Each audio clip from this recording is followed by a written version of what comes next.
कितने लोग अभी भी बाकी लिख रहे हैं? लिखो जल्दी से।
लास्ट डेज बेटा सामने देखो। तो लास्ट क्लास में हमने जो थर्ड फंडामेंटल फोर्स है न्यूक्लियर फोर्स, इसकी चर्चा शुरू की थी। जैसे कि आप इससे परिचित हो ग्रेविटेशनल फोर्स से, ये आपको 8, 9, 10 से पढ़ाया जाता है ग्रेविटेशनल। और आपको पता है कि मैटर को मास है, और मास एक ऐसी प्रॉपर्टी है जिसके वजह से ग्रेविटेशनल फोर्स रिस्पॉन्सिबल है। ग्रेविटेशनल फोर्स के लिए कौन रिस्पॉन्सिबल है? मास। सिमिलरली आपको स्कूल लेवल से और एक चीज पढ़ाई जाती है, मैग्नेटिक फोर्स और इलेक्ट्रोस्टैटिक फोर्स। हालांकि ये दोनों एक ही फोर्स है जिसका नाम है इलेक्ट्रोमैग्नेटिक फोर्स। और ये जो इलेक्ट्रोमैग्नेटिक फोर्स है ये मैटर के चार्ज प्रॉपर्टी के वजह से एग्जिस्ट करता है। मैटर, कोई भी मैटर अगर आप लोगे उसको चार्ज होगा, ठीक है। कोई भी मैटर लोगे, मॉलिक्यूल्स, एटम्स, एटम्स के अंदर negative charge electrons, positive charge protons. अब कोई भी मैटर लोगे तो चार्ज के वजह से, चार्ज पार्टिकल की वजह से जो फंडामेंटल फोर्स एग्जिस्ट करता है उसका नाम है इलेक्ट्रोस्टैटिक्स, या फिर आगे चल के इलेक्ट्रोमैग्नेटिक फोर्स। तीसरा एक फंडामेंटल फोर्स है, वो है स्ट्रॉन्ग न्यूक्लियर फोर्स। और इसके बारे में कल हमने डिस्कशन शुरू किया था, स्ट्रॉन्ग न्यूक्लियर फोर्स। ये एक ऐसा फोर्स है जो न्यूक्लियस के स्ट्रक्चर के लिए और न्यूक्लियस की स्टेबिलिटी के लिए रिस्पॉन्सिबल है। जैसे कि हमने कल देखा था एटम की जो साइज है, एटम की साइज है 10⁻⁻10 मीटर, और जो न्यूक्लियस की जो साइज है, न्यूक्लियस की साइज है 10⁻⁻15 मीटर। न्यूक्लियस जो है बहुत इंसिग्निफिकेंट है as compared to atom. Nucleus जो है 1,00,000 गुना छोटा है एटम से। तो इतने स्मॉल वॉल्यूम में बहुत सारे protons, in a very small volume बहुत सारे प्रोटॉन्स, बहुत सारा पॉजिटिव चार्ज इतने स्मॉल वॉल्यूम में कैसे फिट हो सकता है? ये होना चाहिए, इतने स्मॉल वॉल्यूम में इतना सारा ढेर सारा positive charge. Second last days बेटा दोनों खड़े हो जाओ सेकंड लास्ट डेज दोनों, ठीक है? यहाँ पे सामने आके बैठना, उधर वाले आके बैठना उधर।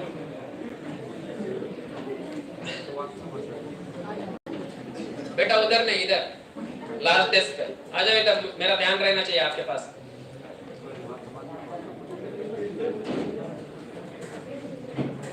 ब्राइट स्टार्स,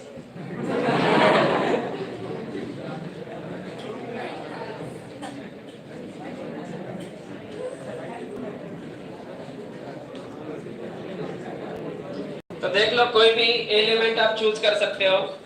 जब उसके आप एटम के लेवल पे जाके या न्यूक्लियस के लेवल पे जाके अगर आप स्टडी करोगे, तो किसी भी एटम के न्यूक्लियस में जिसका साइज 10⁻⁻15 मीटर है, 10⁻⁻14⁻15 मीटर, और उसके अंदर इतना सारा पॉजिटिव चार्ज, ढेर सारे प्रोटॉन्स, तो इसका जो रिपल्शन जो है इलेक्ट्रोस्टैटिक रिपल्शन है, इलेक्ट्रोस्टैटिक रिपल्शन की वजह से ये जो है ये एक्सप्लोड होना चाहिए। लेकिन अगर आप स्टडी करोगे न्यूक्लियस को, किसी भी एटम के न्यूक्लियस को अगर आप स्टडी करोगे, centre third last desk centre, बेटा पूरे क्लास पर खड़ा रहना है आपको, खड़ा रहना, पीछे जाके खड़े रहो, जाओ जल्दी से पीछे जाके खड़े रहो।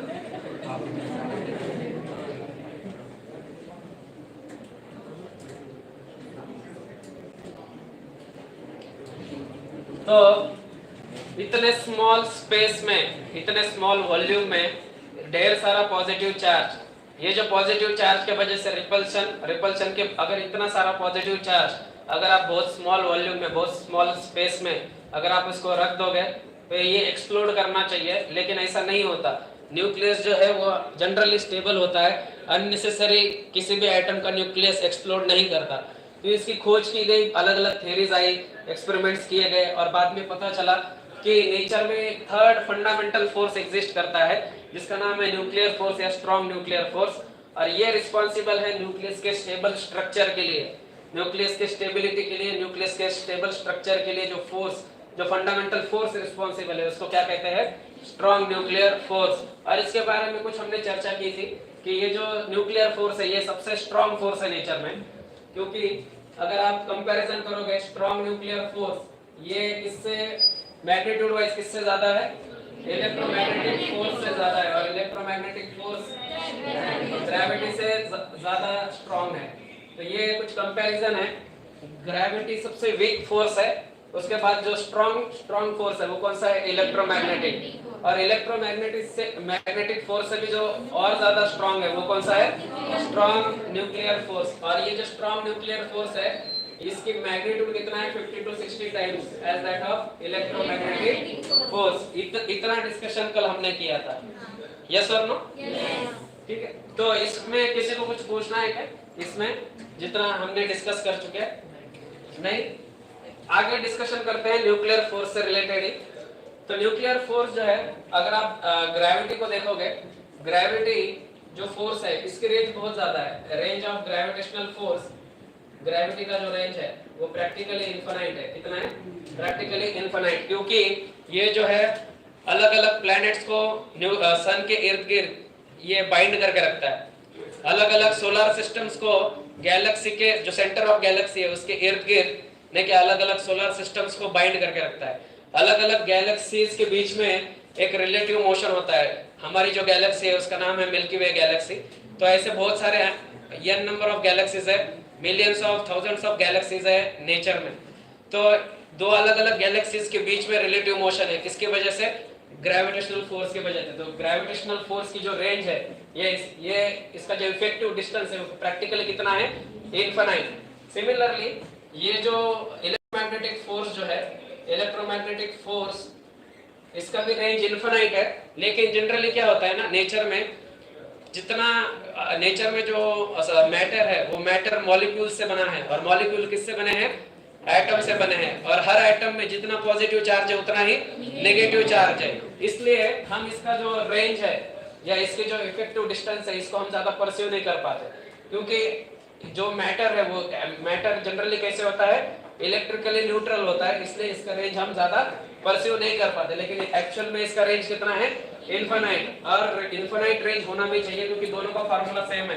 ग्रेविटेशनल फोर्स का फार्मूला है G(m1m2)/r²। सिमिलरली इलेक्ट्रोस्टैटिक फोर्स का जो फार्मूला है K(m1m2)/r²। तो अगर ग्रेविटेशनल फोर्स का रेंज अगर इनफाइनाइट हुआ तो इलेक्ट्रोस्टैटिक फोर्स का रेंज कितना होना चाहिए? इनफाइनाइट होना चाहिए। तो लेकिन मैटर जो है, मैटर जनरली न्यूट्रल होता है एज कंपेयर टू चार्ज। जितने पॉजिटिव चार्ज होंगे उतना ही नेगेटिव चार्ज होगा, इसलिए इसका इफेक्ट हम फील नहीं कर सकते। लेकिन ग्रेविटी का इफेक्ट हम बहुत ही आसानी से फील कर सकते हैं। तो दोनों का रेंज कैसा है? इनफाइनाइट है। तो अगर स्ट्रॉन्ग न्यूक्लियर फोर्स या न्यूक्लियर फोर्स की रेंज की बात करें तो इसका जो रेंज है, तो न्यूक्लियर फोर्स का, स्ट्रॉन्ग न्यूक्लियर फोर्स का जो रेंज है वो लेस देन 10⁻⁻14 मीटर है। अगर दो न्यूक्लियॉन्स के बीच का सेपरेशन, किसी भी दो न्यूक्लियॉन्स के बीच का सेपरेशन अगर लेस देन 10⁻⁻14 मीटर रहा तो ही न्यूक्लियर फोर्स एग्जिस्ट करेगा, अदरवाइज एग्जिस्ट नहीं करता है। बात समझ में आ रही है क्या?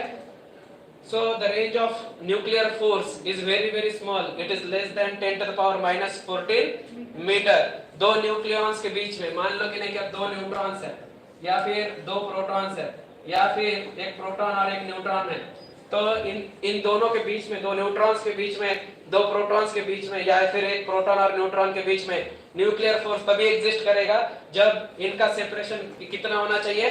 लेस देन 10⁻⁻14 मीटर होना चाहिए, तभी न्यूक्लियर फोर्स एग्जिस्ट करेगा, otherwise nuclear force doesn't exist. ये बहुत ही अजीब सा फोर्स है, इसके ऊपर अभी भी रिसर्च चल रहा है। तो ये आपको रेंज के बारे में लिख लो। Range of gravitational force is infinite, range of electromagnetic force is also infinite. Similarly, range of nuclear force is very very small and it is less than 10⁻⁻14 meter.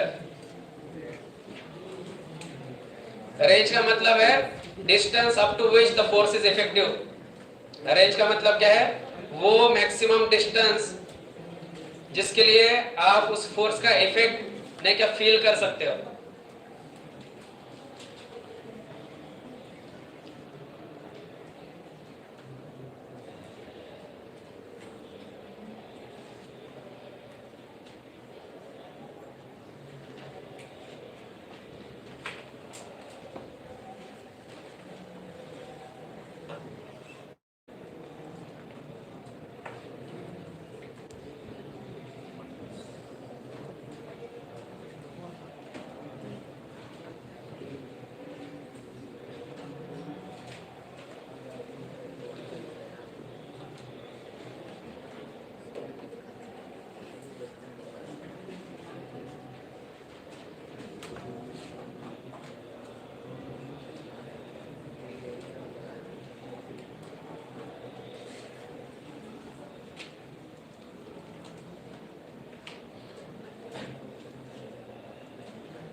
हो गया क्या सभी का?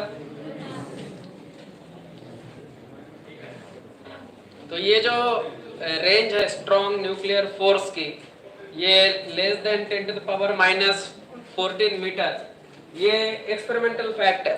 मतलब अगर आप दो न्यूक्लियॉन्स को अगर इतने इससे कम सेपरेशन पे रखोगे तो ही उन दोनों के बीच में न्यूक्लियर फोर्स एग्जिस्ट करता है, अदरवाइज उन दोनों के बीच न्यूक्लियर फोर्स एग्जिस्ट नहीं करेगा। तो ये जो रेंज है ये एक्सपेरिमेंटल कैलकुलेशन से या एक्सपेरिमेंटल ऑब्जर्वेशन से निकल के आई है। तो ये बहुत ही अजीब सा फोर्स है स्ट्रॉन्ग न्यूक्लियर फोर्स। अगर सेपरेशन अगर कम रहेगा तो बहुत ही टाइटली बाउंड करके रखेगा न्यूक्लियॉन्स को। अगर सेपरेशन इससे थोड़ा ज्यादा हो गया तो न्यूक्लियर फोर्स एक्ट ही नहीं करेगा। बहुत ही अजीब सा फोर्स है। सेपरेशन, दो न्यूक्लियॉन्स के बीच का सेपरेशन अगर इससे कम रहा तो दो न्यूक्लियॉन्स को बहुत टाइटली बाउंड करके रखेगा। अगर वही दो न्यूक्लियॉन्स का सेपरेशन इससे थोड़ा ज्यादा हो गया तो न्यूक्लियर फोर्स एक्ट ही नहीं करेगा। न्यूक्लियर फोर्स कितना हो जाएगा? 0 हो जाएगा। तो ये बहुत ही अजीब सा फोर्स है स्ट्रॉन्ग न्यूक्लियर फोर्स। बात समझ में आ रही है क्या? आगे बढ़ते हैं, थोड़ा कंपैरिजन कर लेते हैं इलेक्ट्रोस्टैटिक्स और स्ट्रॉन्ग न्यूक्लियर फोर्स का। Strong nuclear force versus electromagnetic या इलेक्ट्रोस्टैटिक फोर्स। तो जैसे कि आपको पता है कि इलेक्ट्रोस्टैटिक फोर्स पॉजिटिव और नेगेटिव चार्ज के बीच में होता है। तो ये जो होगा ये प्रोटॉन प्रोटॉन के बीच एग्जिस्ट करेगा, या फिर प्रोटॉन इलेक्ट्रॉन के बीच एग्जिस्ट करेगा, या फिर इलेक्ट्रॉन और इलेक्ट्रॉन के बीच एग्जिस्ट करेगा। तो इलेक्ट्रोस्टैटिक फोर्स जो है वो चार्ज की वजह से एग्जिस्ट करता है। प्रोटॉन के ऊपर पॉजिटिव चार्ज, इलेक्ट्रॉन के ऊपर नेगेटिव चार्ज। इसलिए प्रोटॉन प्रोटॉन के बीच में, इलेक्ट्रॉन इलेक्ट्रॉन के बीच में और प्रोटॉन और इलेक्ट्रॉन के बीच इलेक्ट्रोमैग्नेटिक फोर्स या इलेक्ट्रोस्टैटिक फोर्स एग्जिस्ट करेगा। लेकिन जो न्यूक्लियर फोर्स है वो सिर्फ और सिर्फ न्यूक्लियॉन्स के ऊपर एक्ट करता है। मतलब ऐसे पार्टिकल्स जो सिर्फ और सिर्फ न्यूक्लियस में पाए जाते हैं उसी के ऊपर जो फोर्स एक्ट करेगा वो कौन सा है? Strong nuclear force. तो ये जो स्ट्रॉन्ग न्यूक्लियर फोर्स है ये न्यूट्रॉन न्यूट्रॉन के बीच एक्ट हो सकता है, प्रोटॉन प्रोटॉन के बीच एक्ट करेगा, या फिर न्यूट्रॉन और प्रोटॉन के बीच एक्ट करेगा। Strong nuclear force it only applies for nucleons। nucleons मतलब न्यूट्रॉन्स और प्रोटॉन्स। न्यूट्रॉन्स के ऊपर कोई चार्ज नहीं है और हमको पता है कि स्ट्रॉन्ग न्यूक्लियर फोर्स का और चार्ज का कोई लेना देना नहीं है। स्ट्रॉन्ग न्यूक्लियर फोर्स जो है वो इंडिपेंडेंट ऑफ चार्ज है। Strong nuclear force is independent of the charge. Second last desk, बेटा स्टैंड अप, कॉर्नर खड़े रहो। हाँ खड़े रहो, खड़े रहो। हाँ खड़े रहे बेटा। बेटा किसको देख रहा था बाहर?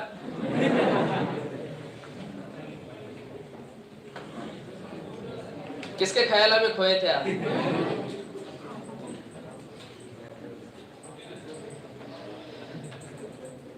खड़े रहो बेटा, ऐसे अच्छा है आपके लिए। तो मैं ये कह रहा था कि इलेक्ट्रोमैग्नेटिक फोर्स जो है, इलेक्ट्रोस्टैटिक फोर्स, ये चार्ज की वजह से है। तो जो जो पार्टिकल को चार्ज है वो पार्टिकल के ऊपर ये फोर्स एक्ट करेगा। मान लो कि इलेक्ट्रॉन और न्यूट्रॉन के बीच अगर आपको फोर्स चाहिए तो ये फोर्स एक्ट नहीं हो सकता, या फिर प्रोटॉन और न्यूट्रॉन के बीच आपको फोर्स चाहिए तो ये फोर्स एक्ट नहीं हो सकता, क्योंकि न्यूट्रॉन के ऊपर कोई चार्ज ही नहीं है। इलेक्ट्रोस्टैटिक या इलेक्ट्रोमैग्नेटिक फोर्स के लिए चार्ज रिस्पॉन्सिबल है, तो अगर चार्ज रहेगा तो ये फोर्स एक्ट होगा। सिमिलरली जो स्ट्रॉन्ग न्यूक्लियर फोर्स है ये सिर्फ न्यूक्लियॉन्स के बीच एक्ट होता है।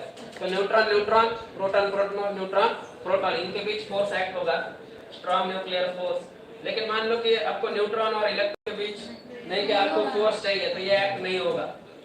अगर इसका सेपरेशन अगर आप 10 टू द पावर -15 भी रखोगे तो भी ये एक्ट नहीं होगा, क्योंकि ये सिर्फ और सिर्फ न्यूक्लियॉन्स के लिए एप्लीकेबल है।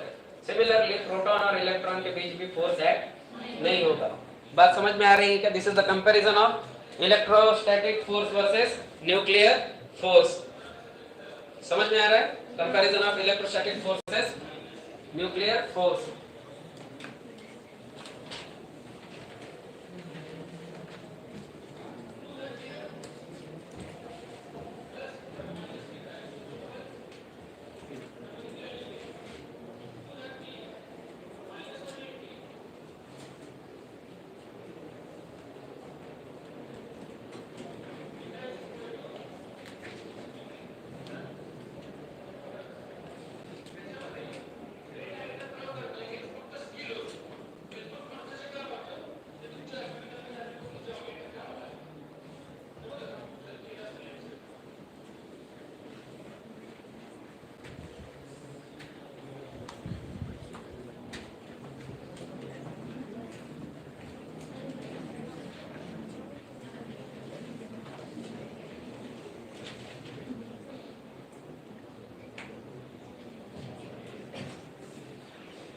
पूछना है? किसी को कुछ पूछना है क्या?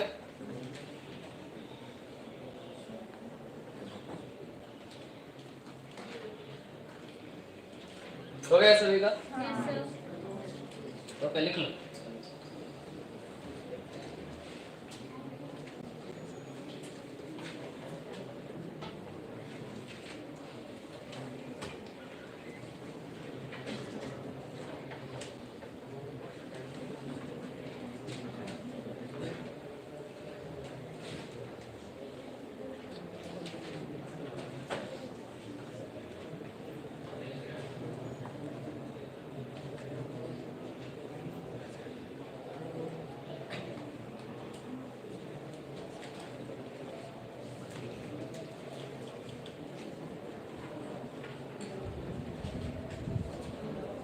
हो गया क्या?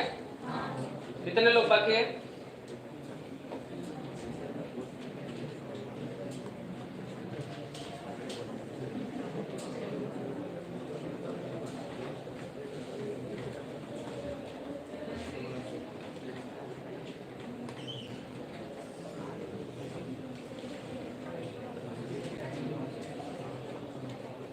चलो, तो अभी इसके बारे में डिस्कस कर लेते हैं। एटॉमिक साइज और न्यूक्लियर साइज के बारे में, दोनों में सिमिलरिटी है, इसलिए इन दोनों को पैरेलल में थोड़ा डिस्कस करेंगे और फिर आपको बहुत आसानी होगी याद रखने के लिए या समझने के लिए। तो कौन बता सकता है कि एटॉमिक साइज या एटम का जो साइज है वो कौन से पैरामीटर्स, कौन से फैक्टर्स है जिसके ऊपर एटम की साइज या एटॉमिक साइज डिटरमाइन होती है? एटॉमिक साइज, हाँ, जिसको भी बताना है हाथ खड़ा करके बताएं। एटॉमिक साइज या एटम की साइज कौन से पैरामीटर्स के ऊपर, कौन से फैक्टर्स के ऊपर डिपेंड करती है? हाँ बता। न्यूक्लियर चार्ज के ऊपर। कौन सा वाला? Nuclear charge. एटॉमिक साइज बोल रहा हूँ मैं, एटॉमिक साइज न्यूक्लियर चार्ज के ऊपर। कैसे? Okay, very good. कैसे? न्यूक्लियर चार्ज बढ़ेगा तो अट्रैक्शन बढ़ेगा, तो एटॉमिक साइज छोटी होगी। Okay, one good attempt. हाँ, एटॉमिक रेडियस। हाँ, एटॉमिक साइज का मतलब है एटॉमिक रेडियस। ठीक है, जो साइज जो डिटरमाइन होती है या रेडियस से या डायमीटर से डिटरमाइन होती है। तो मैं वही पूछ रहा हूँ कि एटॉमिक साइज या एटॉमिक रेडियस के लिए कौन से फैक्टर्स या कौन से पैरामीटर से रिस्पॉन्सिबल है, ये आपको बताना है। Number of shells. Total number of shells तो आप 1 से लेकर इन्फिनिटी जा सकते हो ना किसी भी एटम के लिए। आप बोर्स एटॉमिक मॉडल में क्या पढ़े हो कि जो टोटल नंबर ऑफ शेल्स होते हैं वो n से लेके n = 1 से लेके आप इन्फिनिटी तक कहीं पे भी जा सकते हो। तो हर एटम में तो उतने है ही अवेलेबल है ही उतने। तो कौन से पैरामीटर से जो डिटरमाइन करते हैं एटॉमिक साइज को?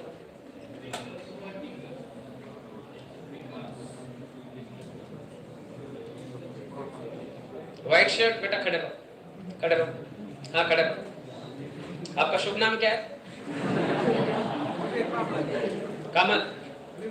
विवेक। बेटा खुद का विवेक लगाओ और मुझे बताओ कि क्या एटम की जो साइज है उसके लिए कौन से फैक्टर्स या कौन से पैरामीटर्स रिस्पॉन्सिबल है? बेटा अच्छे से खड़े रहो, अच्छे से खड़े रहो। बताओ।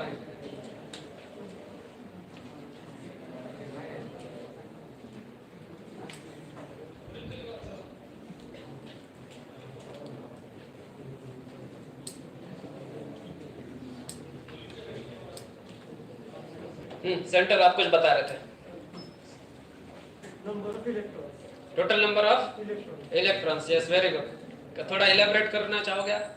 इलेक्ट्रॉन्स ज्यादा होंगे तो शेल्स ज्यादा होंगे। शेल्स तो 1 से लेकर इन्फिनिटी तक ऑलरेडी है ना। हाँ, नंबर ऑफ ऑक्युपाइड शेल्स या field shells. Yes, very good. Please बैठ जाइए। तो जो एटम की साइज है, तो देखो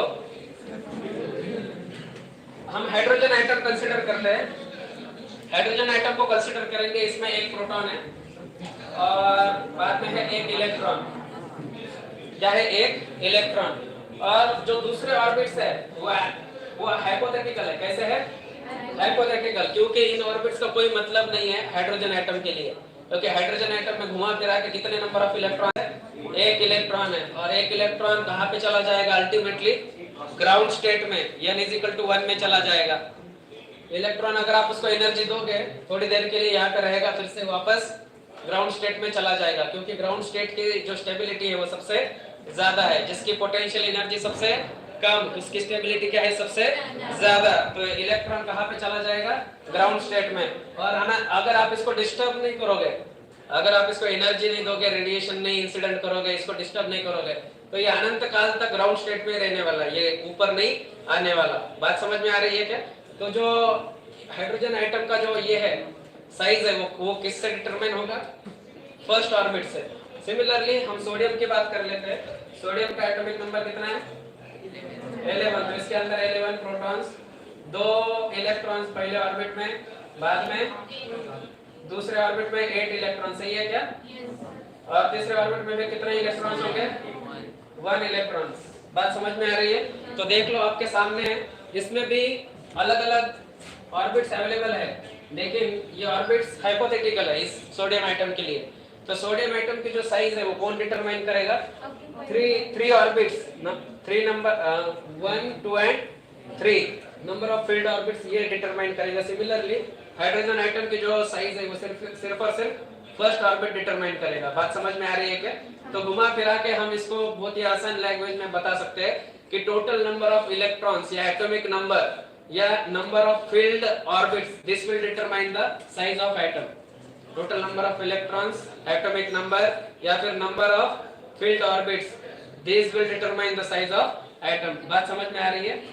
सो सिमिलरली जो न्यूक्लियस की जो साइज है, न्यूक्लियस की साइज कौन डिटरमाइन करेगा फिर?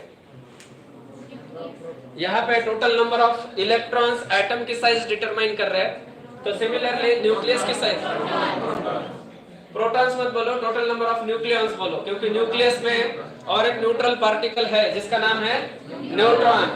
तो total number of protons plus total number of neutrons, they will determine the size of nucleus. तो हम ये लिख सकते हैं कि न्यूक्लियर साइज ये जो है ये कौन डिटरमाइन करेगा, total number of nucleons. Total number of nucleons, जितने ज्यादा न्यूक्लियॉन्स यानी जितने ज्यादा प्रोटॉन्स और न्यूट्रॉन्स किसी न्यूक्लियस में उतनी ही उसकी साइज ज्यादा। बहुत ही लॉजिकल है, पैरेलल है, आप समझ सकते हो। तो ये है न्यूक्लियर जो साइज है वो किससे डिटरमाइन होती है, एटॉमिक मास नंबर से। क्योंकि एटॉमिक मास नंबर क्या है, total number of protons and neutrons. Total number of protons and neutrons, this is nothing but atomic mass number. और जो न्यूक्लियर साइज है वो किससे डिटरमाइन होगी फिर, एटॉमिक मास नंबर से। बात समझ में आ रही है? तो radius of any nucleus experimentally जो फाउंड आउट किया गया है, radius of any nucleus is directly proportional to cube root of atomic mass number. ये एक्सपेरिमेंटल फैक्ट है जो मैं आपके सामने लिख रहा हूँ।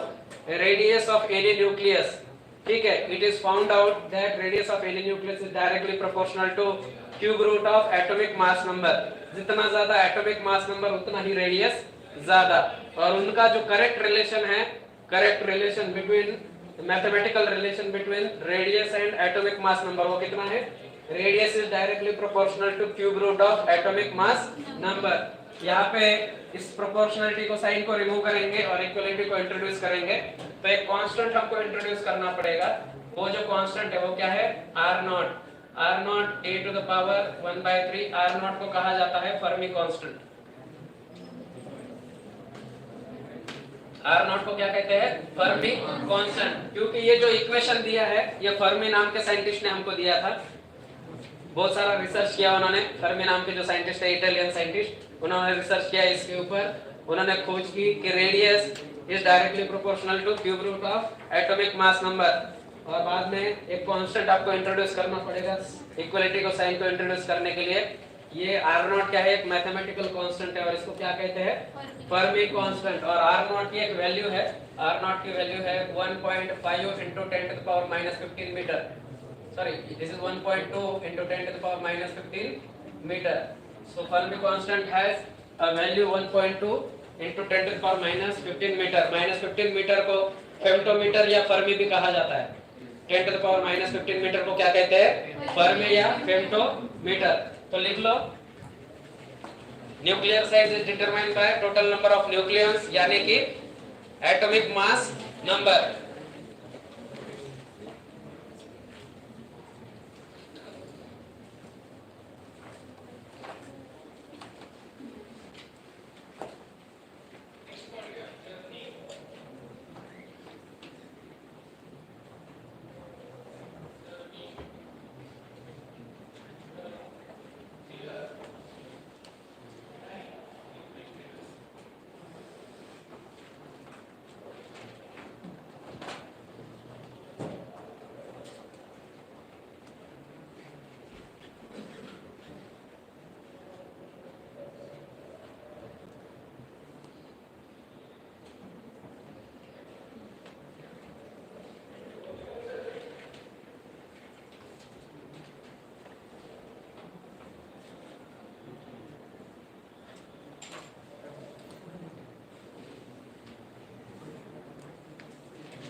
किसी को कुछ पूछना है पूछ लो जल्दी से।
हो गया क्या सभी का?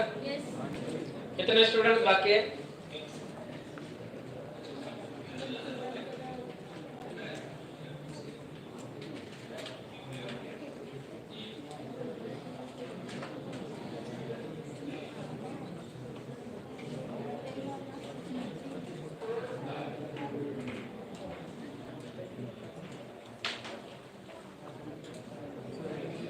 किसी को कुछ पूछना है क्या?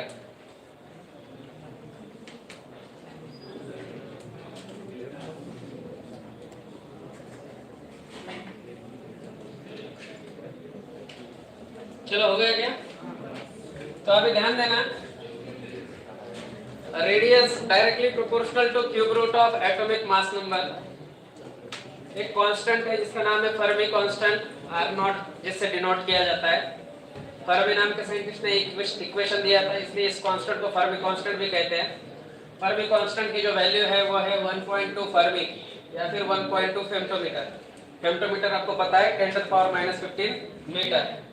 तो अभी आपको ये भी चीज पता है कि mass of proton is approximately equal to mass of neutron.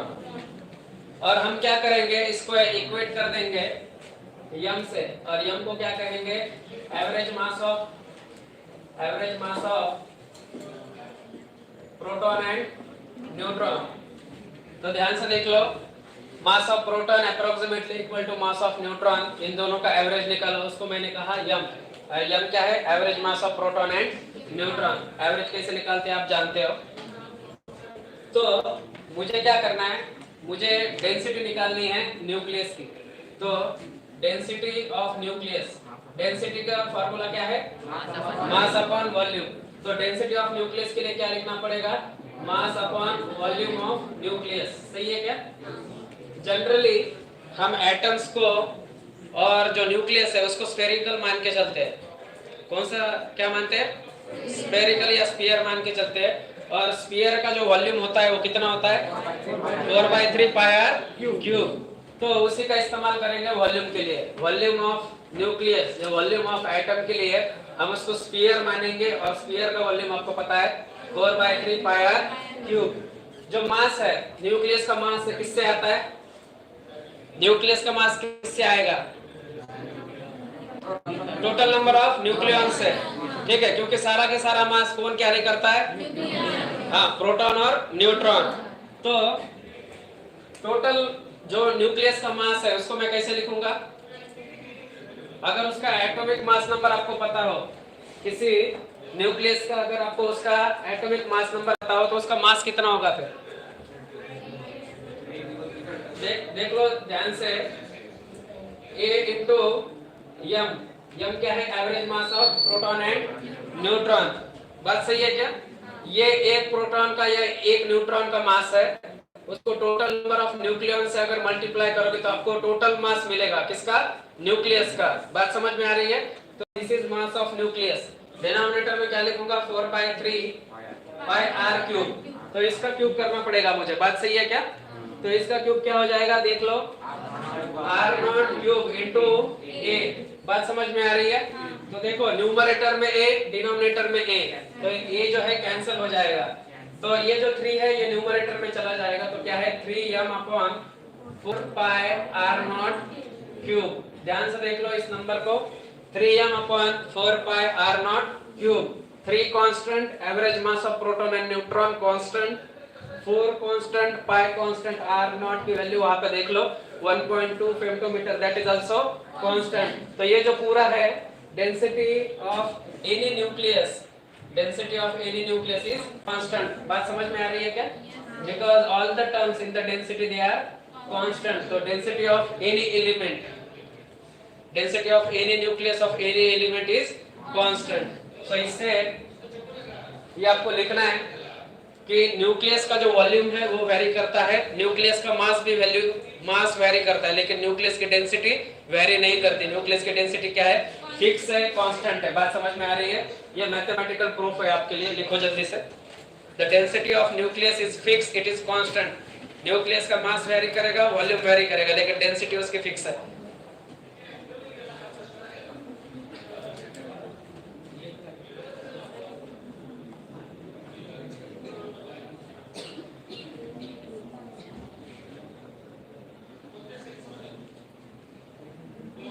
White shirt बेटा बाहर जाना है आपको, कितना बातें करोगे?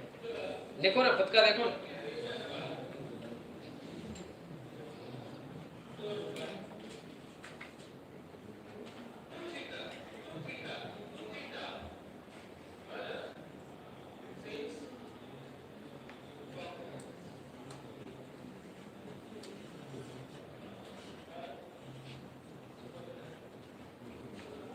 व्हाइट शर्ट को पूछना है?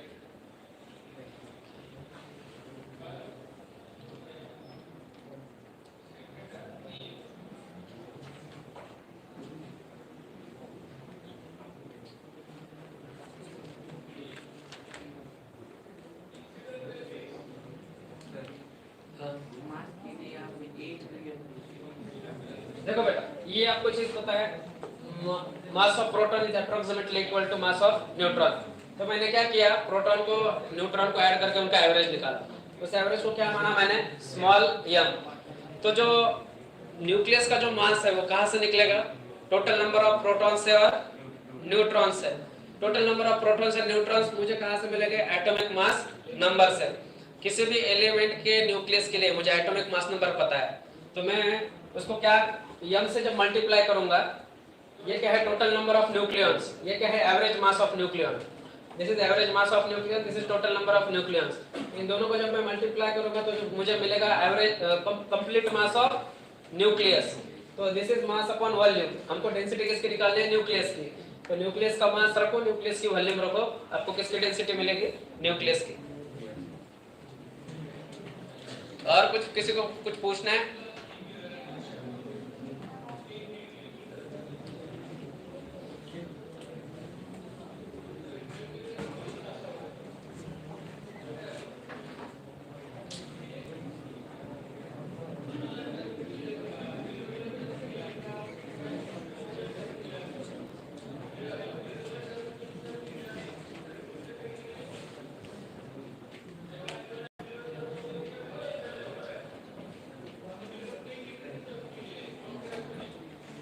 हो गया क्या सभी का?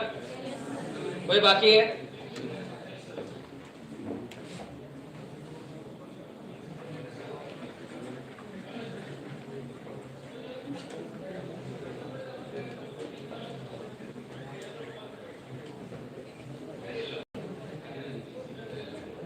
हेडिंग लिखो, मास डिफेक्ट।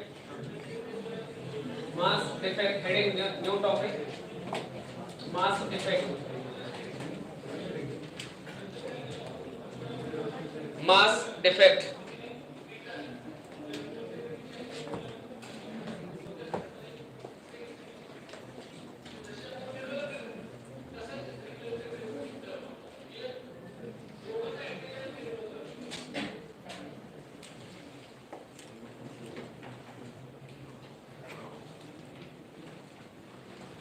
लिख लिया heading?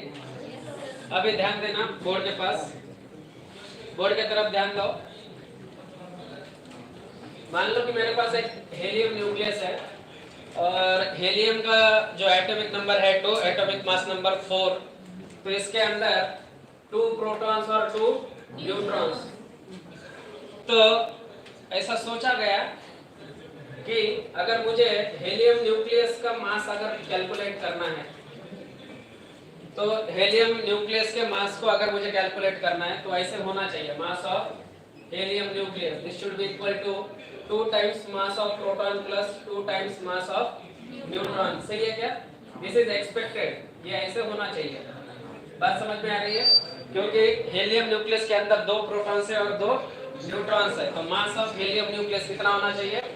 2 times mass of proton plus 2 times mass of neutron. लेकिन देखा यह गया मास of helium nucleus is less than 2 times mass of proton plus 2 times mass of neutron. ये जो है ये एक्सपेरिमेंटली मेजर्ड वैल्यू है।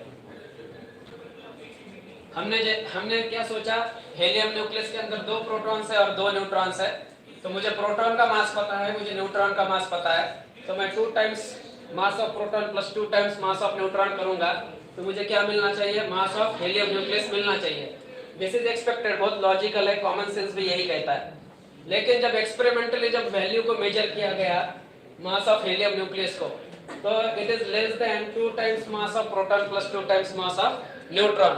तो बहुत सारे साइंटिस्ट लोगों ने दिमाग लगाया और सोचा कि कहीं ना कहीं तो फिर मिस्टेक होगी हमारी, एक तो थ्योरी में मिस्टेक होगी या एक्सपेरिमेंटल ऑब्जर्वेशंस में या फिर कैलकुलेशंस में एक्यूरेट, मतलब हमारे पास ज्यादा एक्यूरेसी के साथ हमने मेजर नहीं किया, measure the mass of neutron and proton. तो उन्होंने ऐसा दिमाग लगाया। फिर क्या किया उन्होंने? सेम चीज की, मान लो कि कौन सा एलिमेंट कंसीडर करना है, ओके कार्बन को कंसीडर कर लेते हैं। सो कार्बन में 6 प्रोटॉन्स और 6 neutrons, this is carbon nucleus. सही है क्या? 6 प्रोटॉन्स, 6 12, 6 प्रोटॉन्स एंड 6 न्यूट्रॉन्स। तो इसका जो है कॉमन सेंस ये कहता है कि mass of carbon nucleus this should be equal to 6 times mass of proton plus 6 times mass of neutron. ये क्या है? एक्सपेक्टेड है। सही है क्या? This is expected. लेकिन जब एक्सपेरिमेंटली जो मेजर किया गया, बेटा कॉर्नर स्पेक्स कॉर्नर स्पेक्स गुलाबी शर्ट, खड़े रहो। बेटा क्या दिक्कत है आपको? मैं यहाँ पे पढ़ा रहा हूँ, किस लिए पढ़ा रहा हूँ? ऐसा क्या डिस्कस कर रहे थे जो इससे भी ज्यादा इंपॉर्टेंट है? क्या नाम है आपका? क्या नाम है बेटा? पीछे जाके खड़े रहना, जाओ, उसको भी कोई साथी चाहिए।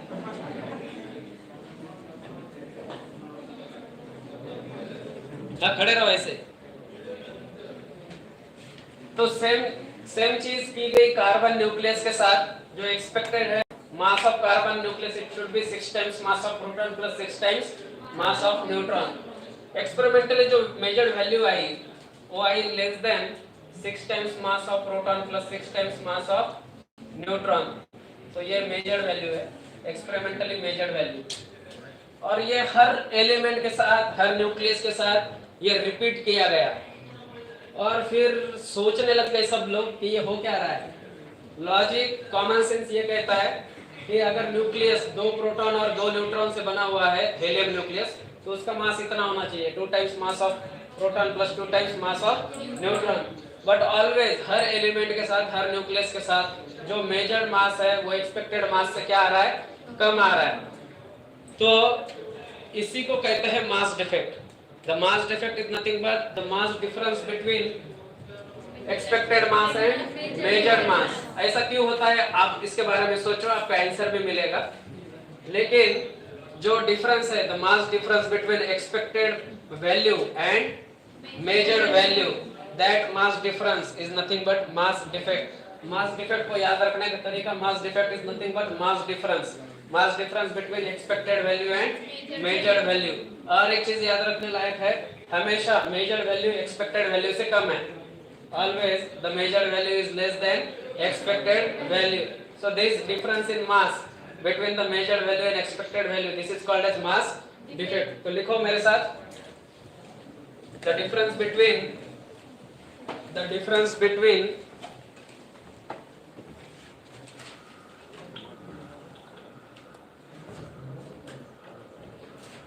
the difference between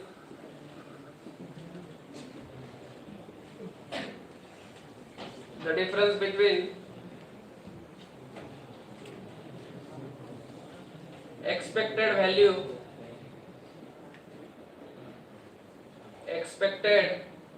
value and measured value, the difference between expected value and measured value of any nucleus of an element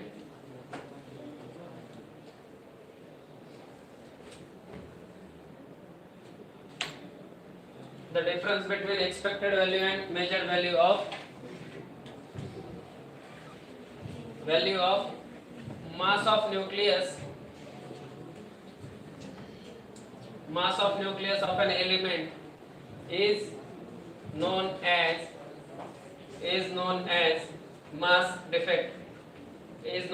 mass defect. The difference between expected value and measured value of mass of nucleus of an element is known as mass defect.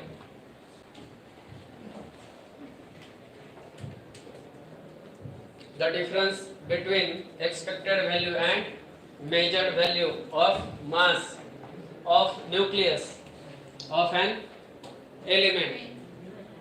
कोई भी element लो, उसका nucleus लो, उसके nucleus के मास को major करो, और जो common sense कहता है कि जितने न्यूक्लियन से वो बना हुआ है अगर सबका मास ऐड करेंगे तो उतना मास आना चाहिए, लेकिन जो मेजर्ड मास है वो हमेशा एक्सपेक्टेड मास से कैसा है, कम है।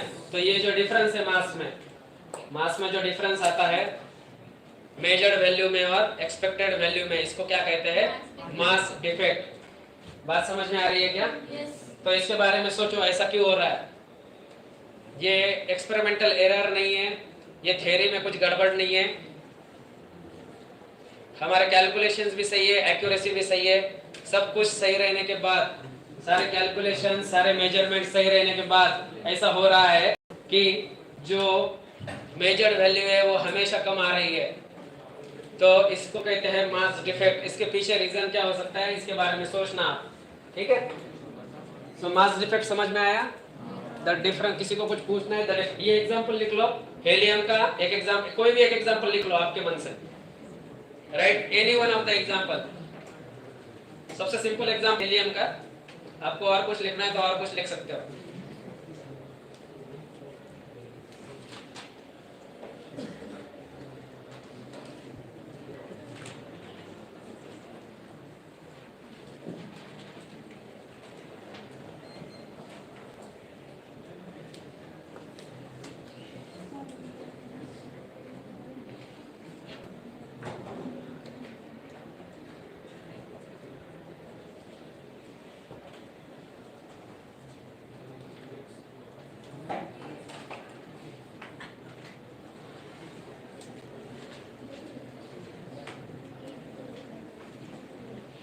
किसी को कुछ पूछना है क्या?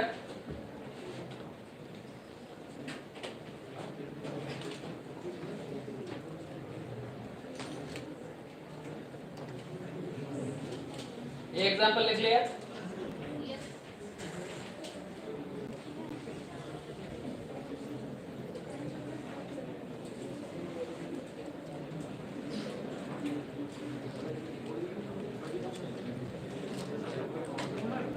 कौन गेस कर सकता है कि ऐसा क्यों हो रहा है? ऐसा क्यों हो रहा है? किसी का कोई गेस करना है? किसी को कोई ऐसा है जो बता सकता है कि हमेशा डिफरेंस क्यों आ रहा है मेजर्ड वैल्यू में और एक्सपेक्टेड वैल्यू में? एक्सपेक्टेड वैल्यू से मेजर्ड वैल्यू हमेशा कम क्यों आ रही है? ये कोई गेस कर सकता है? Anybody can guess? कोई है जो गेस करना चाहेगा, जिसके पास इसका आंसर है?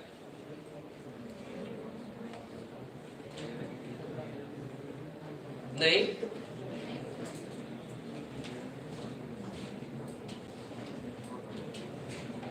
डायरेक्ट लिखो बाइंडिंग एनर्जी। बाइंडिंग एनर्जी, ये बाइंडिंग एनर्जी न्यूक्लियस की है, एटम की नहीं। बाइंडिंग एनर्जी ऑलरेडी हम पढ़ चुके हैं, जिसको आयोनाइजेशन एनर्जी भी कहा जाता है, वो हमने एटम के लिए पढ़ी थी। ये है न्यूक्लियस की binding energy, binding energy of nucleus, और इसका रिलेशन है मास डिफेक्ट से, इसलिए आपको ये पढ़ाया जा रहा है। नेक्स्ट टॉपिक इसका किससे रिलेशन है? मास डिफेक्ट से।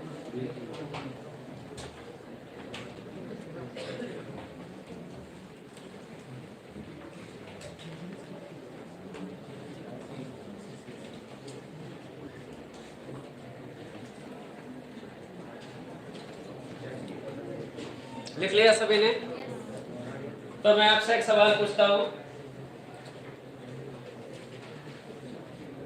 कि अगर मुझे कार्बन एटम क्रिएट करना है C612, इस कार्बन एटम को मुझे लैब में क्रिएट करना है, तो मुझे क्या क्या लगेगा? कौन बता सकता है? हाँ बताइए, कॉर्नर। नहीं, हाँ, मुझे C612 ये जो कार्बन एटम है लैब में क्रिएट करना है, तो कैसे करेंगे? ओके, सबसे पहले तो मुझे लगेंगे 6 प्रोटॉन्स और 6 न्यूट्रॉन्स, क्योंकि मैं कौन सा आइसोटोप मुझे क्रिएट करना है? C612। तुम हाँ खड़े रहो। मैंने कहा मुझे एटम चाहिए, न्यूक्लियस नहीं चाहिए। क्या चाहिए? एटम।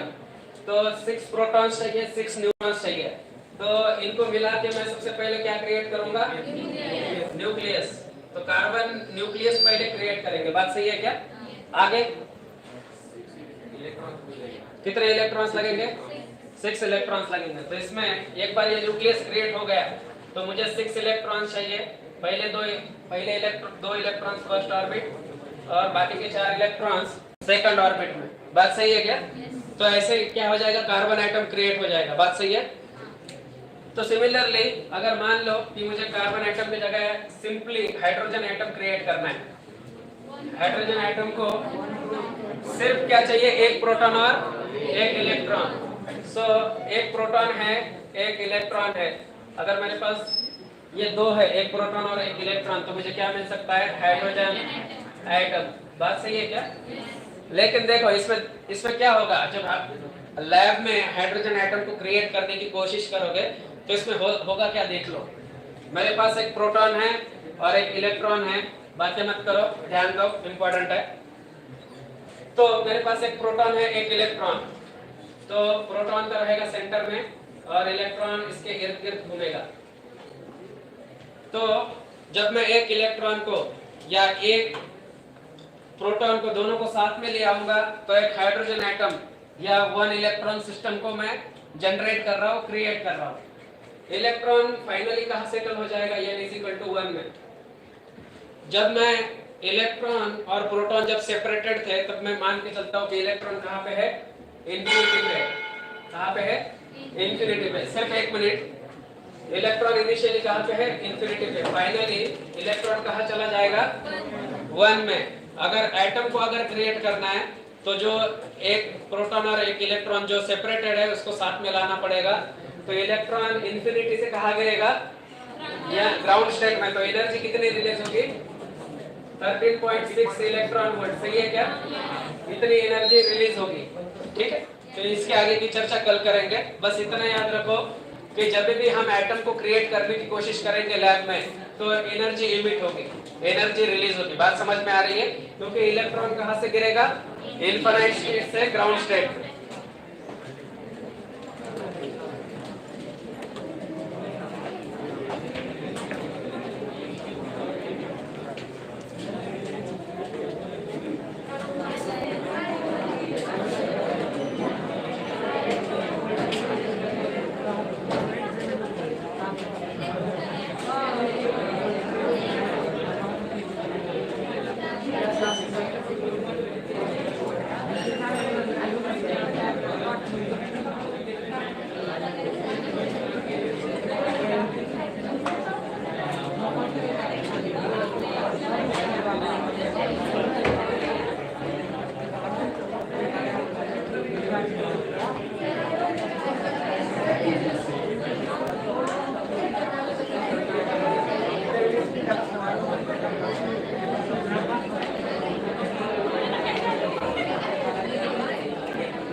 Shuffle.